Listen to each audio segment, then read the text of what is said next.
James, let's start with developments there at the plant.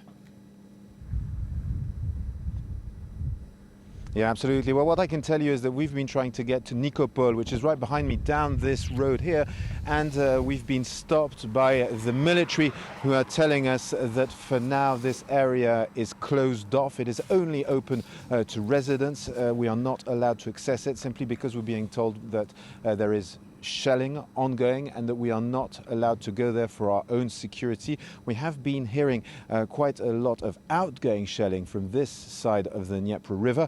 The plant is barely, at maybe 10 kilometers in this direction from this position on a straight line. And well, of course, yes, as you can imagine, it appears what the authorities have decided to do is close off the area while this visit is due to happen. Now, there is a hint as to the fact that the IAEA delegation has arrived here in Ukraine, because earlier on we were told that there might be a press conference in Kyiv just within the next couple of hours, and that has been cancelled since. So it appears the delegation is in the country, and this inspection will be taking place quite soon. Once again, we are talking about 14 experts who have been sent here from the UN's nuclear watchdog. They will visit this power plant, check it for structural damage, assess the working conditions of the Ukrainian engineers who are running the plant. There are roughly 1,000 of them under Russian control, and indeed will assess if there is a risk to global European security. This is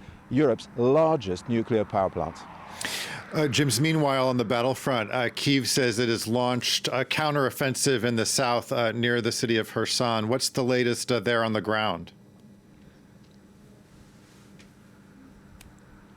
Well, what we've been hearing indeed is that the Ukrainian forces have breached the first line of defense of the Russians around the city of Kherson. Now that comes after a weeks-long campaign to basically destroy all the bridges on the Dnieper River, which were enabling the Russians to resupply with ammunition, with food, etc., as they were holding on to Kherson. Now the Ukrainians have been using long-range artillery, including American-made HIMARS systems, to hit these bridges. And we actually heard a couple of days ago that Antoniv Bridge, which is one of the main ones that was being used to resupply the city, has been cut off, and that the only ways that are left to cross the Dnieper River between Kherson and Russian-held territory are simply footpaths. So that means that basically the forces in the city are cut off from their backlines. That is what we're being told once again by Ukrainian authorities, whereas the Russians are saying that this counteroffensive has not worked. It's not been efficient.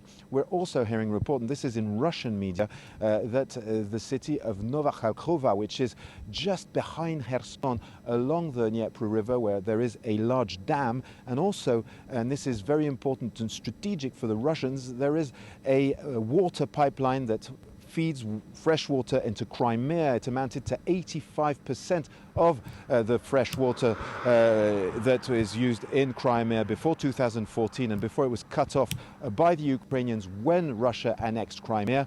Well, of course, this has been one of the main objectives for Russia, is to take control of that pipeline, hold on to it, and supply Crimea with fresh water. Well, it appears that there is an offensive in that area as well. Russians report that water and electricity have been cut off in the city. Okay, France 24's James André. James, thanks as always, and stay safe out there.